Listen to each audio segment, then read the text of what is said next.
Welcome back to another Killer Klowns from Outer Space, the game video. It's been a minute since we have sat down and talked about Killer Klowns. Yeah. And with that, a lot of people are always like, oh, you already hate the game. The game's dead. No. Honestly, I love Killer Klowns. I still do. There's two reasons why we don't stream it that often. One, you don't watch it. So is it really my fault or is it your fault? Yeah. But that honestly, that's actually really that's the main reason. I mean, we don't stream often in general. We don't stream often. Yeah.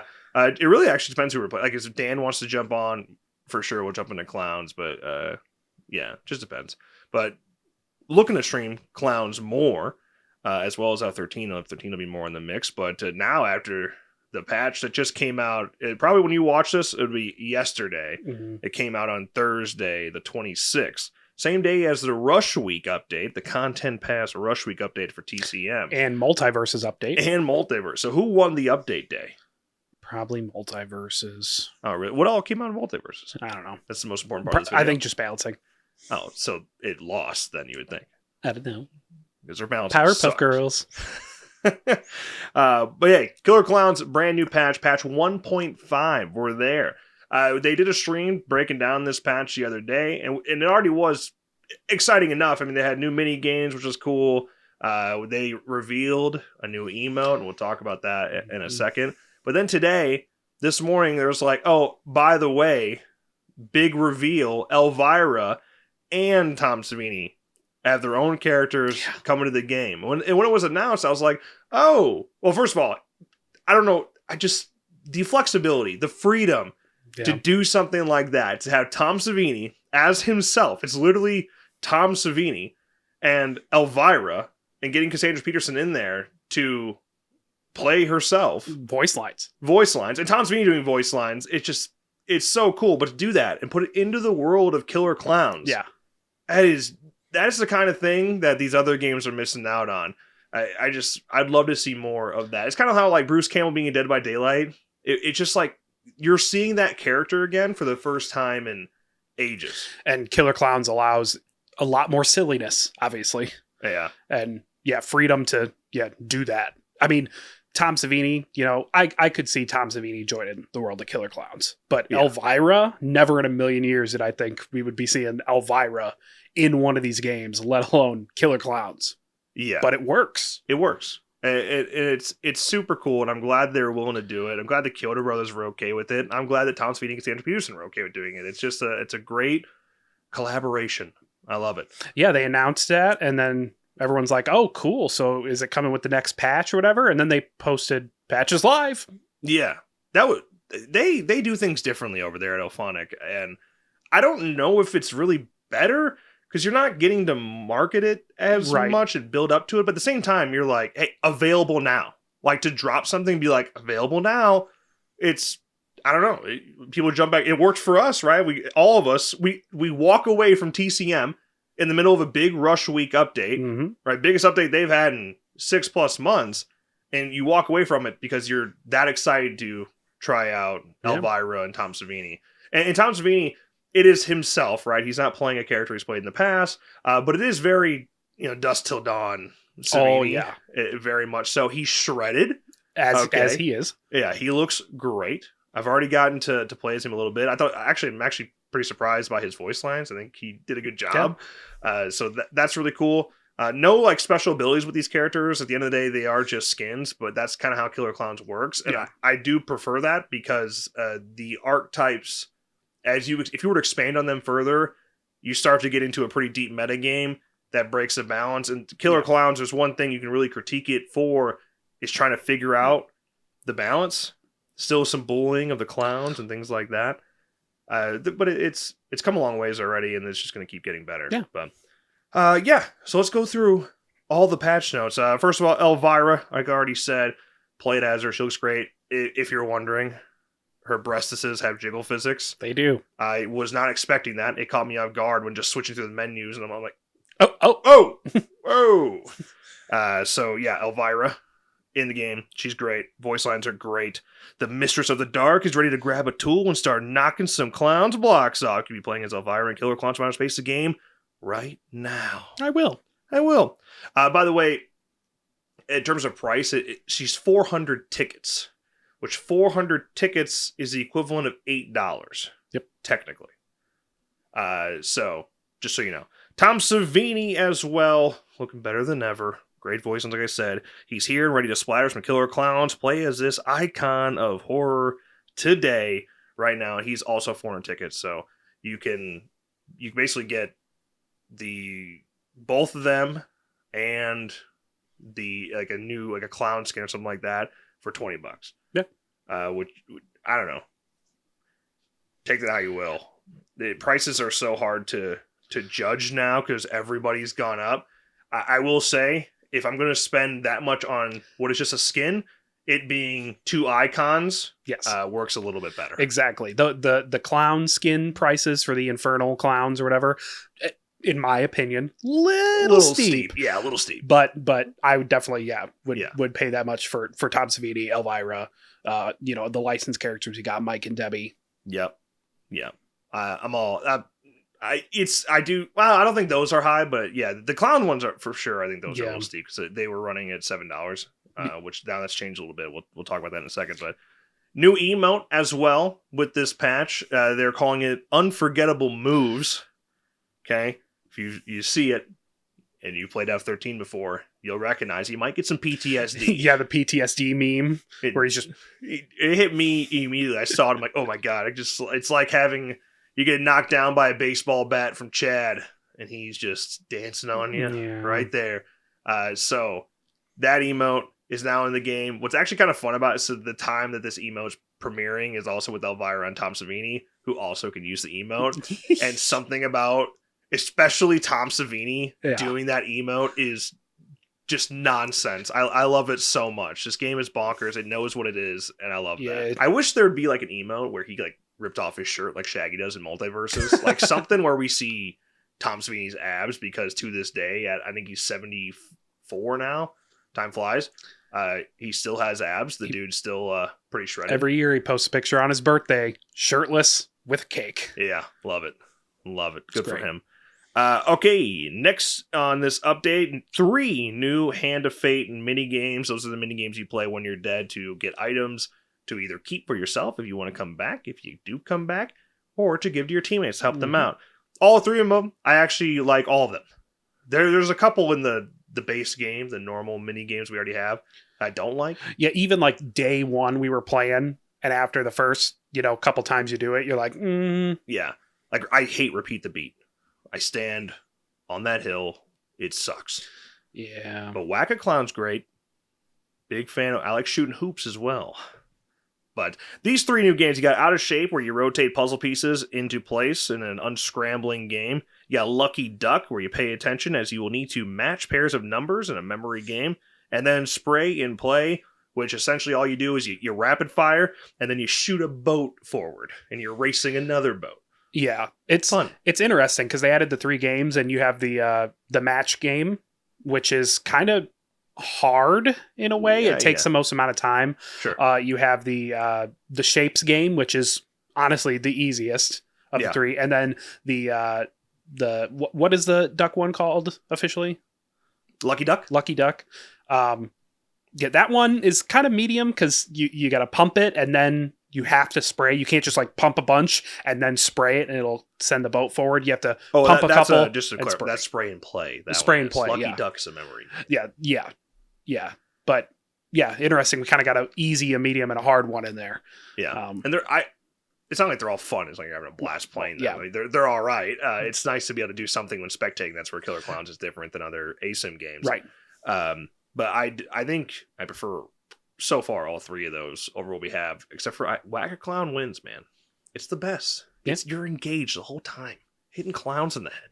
Yeah, like you said, being able to actually help the outcome of the game after you're dead or escape is awesome. It's awesome. Yeah, and now you have the ability, if you were to stick around, you can get the resurrection card and you can come back. And yeah, there's just a lot you can get out of it. And even then, if the resurrection machine is still active, it could, and you have your only teammate left is stuck in a cocoon.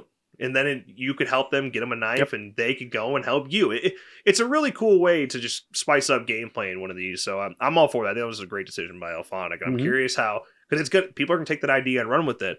I'm curious what future ASIM games do to match that energy in a way that's not playing arcade games. That it fits perfectly within Killer Clowns. So what do you do in other games to match that energy and match that system while still being true to the IP, if you will? Right. Another big inclusion here, if you've been playing Killer Clowns in a while, they added loadout swapping, so you can change your loadout when in a pregame lobby. Because right now, before that, you had to set your active class before you started searching. Not a fan of that system. I'm glad they changed it because I forget all the time. I'm like, oh, I want to switch right now, and I forget all the time. And you'd have to back out and come back in. And yeah, so I'm glad you can now change your loadout, do what you want, actually inside of a lobby. Love that. It's a good change.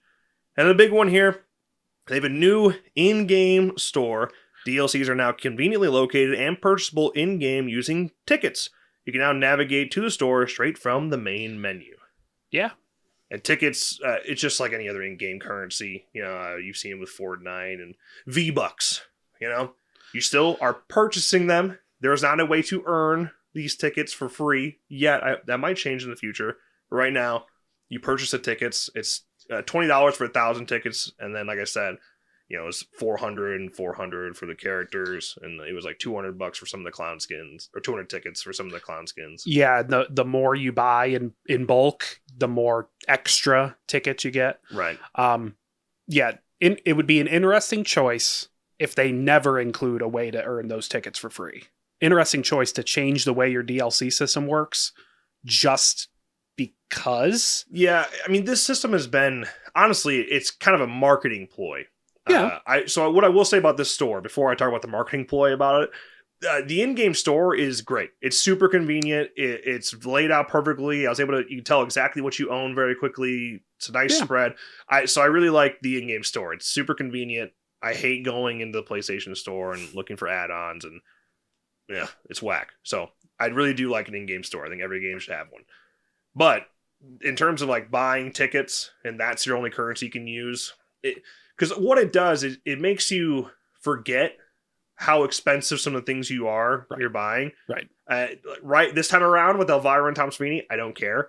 But I'm sure there's gonna be things in the future that are seemingly overpriced, but you'll forget about it because you're equating it to a ticket. You're equating it to a ticket number. You can do the math, and you can figure it out. Yeah. But I'm just saying, like, everybody does it now because it's fooling kids at the end of the day. Because, Mom, can I have this for that? And then it won't bother you for a while. It's 1,000 V-Bucks. And then it just leads the kids in kind of that transition to getting DLC purchase as a younger audience. And it's okay, I guess, but at the end of the day, it's just kind of a marketing ploy. Right. And if there was a way to earn the currency in-game, that would make it a lot easier for people to accept, I guess. Yeah. They should find a way to do that. It doesn't have to be crazy. Like, I'm not expecting to go be able to get Tom Savini for free. Okay, I understand that. But if there was a way that through a lot of hours of gaming, I could get half off on him or something in the future. Yeah. Whatever. Even if it was, like, a lot of games have systems where it's two different in-game currencies, one of which you can earn, and things can be bought with it, kind of like Glemium in Multiverses, where you can earn it, and certain things can be purchased with that, but certain things will always remain purchasable via USD and not, like, free. So I think systems like that are great, and all games that are going to be doing this type of stuff should consider doing that. It's just convenient. Yeah. Makes me wonder if they're going to go kind of a route of each outfit now is worth 5 tickets, 10 tickets, however many tickets.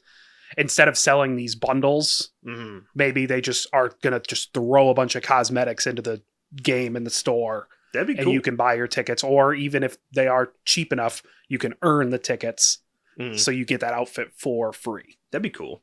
Yeah. That'd be a cool way to do it. I mean, right now they do it the bundle sitting in the store, obviously. Right. More the merrier. If one thing that Elphonic has down to a T, it's customization. Yep. Even Predator had it. It was fantastic. So yeah, Klowns has it too. Predator has it because they're about to relaunch on next gen in a few days. Yeah, 5 days. Yeah. Yeah. The comeback. Maybe we'll stream that too. I'm planning on it. Yeah. Planning on it. I'm going to get the PS5 upgrade. Might buy it an Xbox. Who knows? Just for funsies. Why not? Why not? Predator Hunting Grounds, the comeback. Elphonic just keeps on cooking. There Can we get Tom Savini in Predator? Let's go. That would be sick. That'd be actually. crazy. He would fit right in. Yeah. That'd be so cool. We got Marshawn Lynch in Predator. Yeah. We can get Tom Savini. Yeah. We should. Honestly, now that you just said that out loud, it's like, why is Tom Savini and Elvira a shock at all? Like, we had fucking Marshawn Lynch in Predator Hunting Grounds. I'm all about it. I bought it. I bought it immediately. Big football guy, big Marshawn guy. But yeah, that one's asinine. That's crazy. That's a crazy DLC. I'll take it. I'll take it. Do it again. Can we get Marshawn Lynch and Killer? That would be hilarious. What other football players can we get inside of Elphonic games? Tom Brady. Maybe, come on, one of the Bosas for sure. Nick Bosa would do it. I don't know. There's a lot of guys I'm sure would have some fun with that. I mean, the humans are kind of short, so probably like Kyler Murray, Bryce Young. Oh, nobody wants a Bryce Young DLC. Not even the Panthers. Not even the Panthers. Moving on. Sorry about that. Let's go through the changes and improvements, and I'm gonna skip the bugs fixes. There's a lot of bug fixes. Elphonic over delivers on these patches. To be honest with you, there's a lot to go through. I just want to talk about the improvements themselves. So let's lay that down right now. Humans improvements. When joining a match in progress, players will now replace bots if available and take over the bot's loadout inventory and stats. Players will spawn in with their own selected loadouts when the next match begins. Players cannot replace a different dead or escaped player or bot. If the player is joining a match that they had previously disconnected from, they could take over the bot that had replaced them. If the player had died or escaped, the player will remain dead or escaped upon rejoining the same match. Thank you. It's a great fix. A great improvement there, because what was happening a lot in Killer Klowns, if you've been playing, you know, people would die because they're trash, then they DC and rejoin off their friend and come back to life. Yep. It was bullshit. It was cowardly. Yeah. All right. People did it all the time, though. I mean, it was anytime you ran into a group of friends playing together, they would just back out and rejoin and respawn. Yep. Super annoying. So it's actually, I'm impressed that they were able to code it in a way where if you leave in general and come back, as long as your bot didn't die, you can still come in and respawn. Yeah. But I was confused. I didn't realize that this was a note when I first jumped into play. And I spawned in after just buying Tom Savini. I was ready to play Tom. And I spawned in and I took a bot's place and I was playing the wrong character. I was like, what the hell's going on? You're telling me there's a bug? I just paid money for this and I can't play Tom? But no, it's because you jump right in, you take over that bot and its inventory, rather than being your own character than the next game. Because in this game, parties or lobbies don't break after the game's over. You keep playing. Yeah, then you just jump in and you play your character after the fact. Yeah, that was a great change. Yeah. I mean, it helps with queue times for sure. Find that open spot, get in, especially if you're solo queuing, fill in those lobbies then, and okay, yeah, the next game I'll be able to play my character. Yeah. Yeah, it is. It's nice. Yeah. It's a nice fix, and it stops people from abusing the system that was in place. So I like that. They added a notification that lets humans know that the Terenzi truck escape will not be an option when an early clown apocalypse is triggered by hooking up 16 cocoons. Okay. On that same note, I want to say they did not fix the cocoon hooking issue. It's currently a problem. Yeah. So a lot of bug fixes. That's not one of them. It's still annoying. And so if you're playing clowns and you're actually trying to earn the clown apocalypse, early clown apocalypse, which is huge, it's very clutch. The fact that you just can't do it because you can't hit a certain hook. That's when they got to address sooner rather than later. I'm bummed out it didn't make it into this, but I'm sure it's obviously at the top of the list. Yeah. Humans will now get up with additional health after recovering from being downed. It's kind of nice. You're not instantly re-downed if a clown takes too long.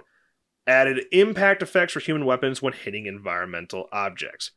I didn't notice actually swinging, hitting an object, but I was throwing things, and I feel like there was extra bounce to them or something. I kept losing my cans.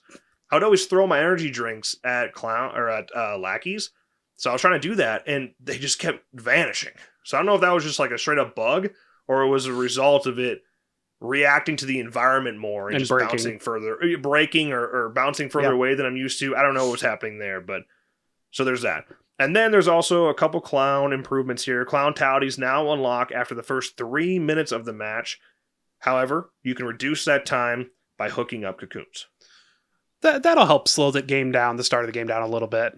Yeah, I still think if you're going to do something like that, or you're going to slow down clowntalities, which I understand why, because spawns can be a little jank sometimes. I don't know, the RNG is still such a huge factor. You could really escape in like less than a minute. So the fact that I couldn't clowntality somebody who is like actively, you can't even jump right away. There's just things you might need to adjust as a result of that. We'll see how that all plays out. Yeah, they want to keep pushing, cocooning, because for a while clowns were not even focused on cocooning. It was just clowntality after clowntality, beat them down, use the mace. Ugh. Yeah. And yeah, that slows the game down a little bit, but yeah, you can still escape in 45 seconds. Yeah. So we gotta figure that out a little bit still. Slow down that early game a little bit more on the human side too. And I know you can see objects in general, like they're marked now, but it's still like there's so much area you can't jump right away, and maps are big. I don't know. And now until they get the bug fixed with the cocoons being put on generators, like that's even more of it. Like, why would I want to waste my time cocooning people when I know I'm not going to be able to get the Terenzi brothers early? So I don't know, but we'll get there. Whatever. And then they added a 15-second cooldown after performing a clowntality. This is, I guess, just to save the spam if you down like 3 people at once. Yeah. I don't know how I feel about that, to be honest, because I don't get why is it if I downed you, well, that's on you. If I downed multiple of you at the same time, you were fucking with me, then I think I deserved a clowntality. And yeah, I mean, I guess if you do get downed and a clown starts doing a clowntality on someone else, you have just enough time maybe to get up and run away. Like, you need to get up and run away. You shouldn't, just, all right, get your bat ready. Wait till they're right out of the clown. Well, that's the thing. That's why I don't know if I agree with it, because so many people will stand there and wait for the clowntality to be over just to kick your ass immediately afterwards. Like, if I happen to counter you because you're selfish and you wanted to try to hit me right out of the clowntality, well, then I feel like you deserve to die too. I wonder how many. I wish we could see the numbers and see like how many cocooning or how much cocooning, how many clowntalities, and how many just beat down kills. Right. I think those might go up. Oh, that's a good point, because I didn't even think about that. Like, you still just follow through with the beat down. Yeah. If the clown apocalypse is still bugged, the generators are still bugged, and there's a cooldown in your clowntalities, you might as well just use the mace and swing and just kill everyone that way. Yeah. So those might go up now. Right. Yeah, those might go up. Yeah. We'll see. Yeah, I wonder, 15 seconds to me on paper sounds like quite a bit. Who knows how that feels in game? You don't know until you try it. And, right. So far, I have not played Klowns in this update, so I can't bitch until I play it.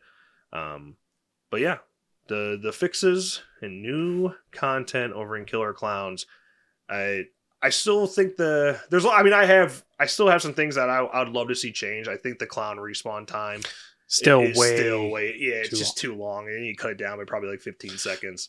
They did add, at least they talked about it on the stream. You can now see your fellow clowns respawn timer. If they're dead, you can see how long before they come back. Oh, okay. Nice. Yeah. But still, that 45 seconds is way too long. Yeah, there's just a lot of ganging up and beating the shit out of clowns. Yeah. And I understand that is like part of the design of the game. Like, they want that it's more of like a 50-50 split rather than being like a truly asim where the killer side is supposed to be like all powerful and rarely escape, that kind of thing. It's more of a 50-50 split in Killer Klowns, which is fine. I think it fits the IP well. If you've seen the movie, like, dude, you can just hit him in the nose, and you just like literally kill him with a cop badge. Right? If you can kill Clownzilla with a cop badge, obviously you should be able to fight back normally against regular clowns. I get it. It just makes sometimes, if you go against certain squads, it creates a real insufferable experience. Yeah. So, yeah. That's all. I don't know all the steps you take for that. Respawning faster would certainly help. Mm-hmm. But yeah. Take that how you will. Maybe you have the respawn times get shorter as the game goes on, or as you keep dying. Like maybe your first death is still, I don't know, about 45 seconds, maybe like 35 seconds, and then it's 30, and then 25. Yeah, I don't know. Minimum, I think, or maximum, 25 seconds? What if it went the other way? Where the more you die, yeah, the more you trash, the more you get punished. Like, so what if you like started all the way down to like 15 seconds or 20 seconds, and then you added 5 every time you died? Well, sometimes, at least in the previous patches of the game, you can't help it. They're going to gang up on you, and you're going to go down no matter what. Yeah. You LOL, but in that case, if you started that as low as like 20 seconds and added 5 every time, like you're talking dying like 6 times, well, more than that, before you're even matching the current respawn time. You know what I mean? Yeah. I get being punished for not being good. Kind of seems fair. I don't know. I won't say not being good. I'll say being outplayed, being punished because you're being outplayed. I don't know. Yeah, maybe it starts as low as 15 seconds, and then maximum after a couple deaths, it goes up to 30, 35. Yeah, even if the max was 45, even if you like, you know how many times you have to fucking die? You die like 8 times to get to that point, and honestly, there's no way it's going to happen anyway. It'd be very, very rare. And even it would be like at the absolute worst case scenario, we're at our current respawn time. I don't think that'd be a big deal. Don't get me wrong. The system we're talking about, if we started at 45 and worked up to like a minute and a half, that would be horrible. Well, yeah. But to work up to a peak of 45 seconds, I don't think that'd be that big of a deal. I don't know. Yeah. We'll see. We'll see how they address that, because at some point they're gonna have to do it. There has to be enough feedback and data to see that is just brutal. Like, you do it a whole objective during that time. Yeah. And the maps, just the way clown jumping works, unless you're very comfortable with the maps, which is kind of part of these games too. Like, you know, whoever has the most map knowledge is going to do better. But yeah, unless you're very comfortable with the maps, you'll really struggle to pull it off and catch up to somebody in that time. Yeah. But in some scenarios, you have, 4 people on an objective. One clown goes down, your teammate jumps, the other clown jumps, lands right in front of them, and they're just ready and killed instantly. And now your third clown's like, oh shit, they're doing an objective. I have to go there. And as soon as they jump, gang up 4 just beat shit out of you and kill you. That's the thing. Well, what do you think about an idea where if more than one clown is dead, it like speeds up whoever's currently dead, it speeds up their timer or something like that. Because that's when it gets really crazy, when you just get piled on by, because it's a 3v7 game. Mm-hmm. You could literally have 7 humans that are stacked out with loot, that got good loot early on, that have the potential to drop all 3 clowns at once. It's happened. You can do it for sure. So if that happens, like, it'd be nice if you didn't all have to sit there for a full 45 seconds and could get back a little bit quicker. Yeah, that's a good idea. I think that's a good idea. Yeah, it speeds it up. So if you died and, first, and your 2 teammates go down, your timer is flying. Well, everyone's timer is flying. And then once you respawn, their timers slow down a little bit. And then the second one respawns and the last one just goes back to standard. Like, if you're going to keep it at 45 seconds, like, the death of another clown could be the equivalent of a 15-second cut, like something like that. Yeah, I mean, ahead 15 seconds. The way that like the start of the game goes, where each cocoon just cuts time off, I feel like that'd be the route that they would go, since a similar system's already implemented. Where another clown goes down and boom, there goes 10 seconds. Right. Or 7 or whatever the magic number could be. I think that's a good idea. Essential's there. See what they do. Yeah. But this update, in and of itself, it's a very cool one. Elvira, Tom Savini. Go check it out. If you want to read the rest of the patch notes, I'll have a link in the description so you can read all those bug fixes, because there are a lot of them. We just spotlighted the DLC and the improvements today. But there you go. That's it. What are your thoughts on Killer Klowns? You still playing? If you haven't tried it out, maybe consider trying it out. It's a fun game to pick up this October. The Kyoto Brothers are going to be in Iowa this weekend. Yes, they are. It's not too late. We could go. We could drive the 5 hours out there. Think about it. I'll think about it. That's all. Hey, if you enjoyed this video, make sure you drop a like and subscribe to our channel for more updates like this one. And of course, as always, thank you guys so much for watching, and we'll see you in the next one.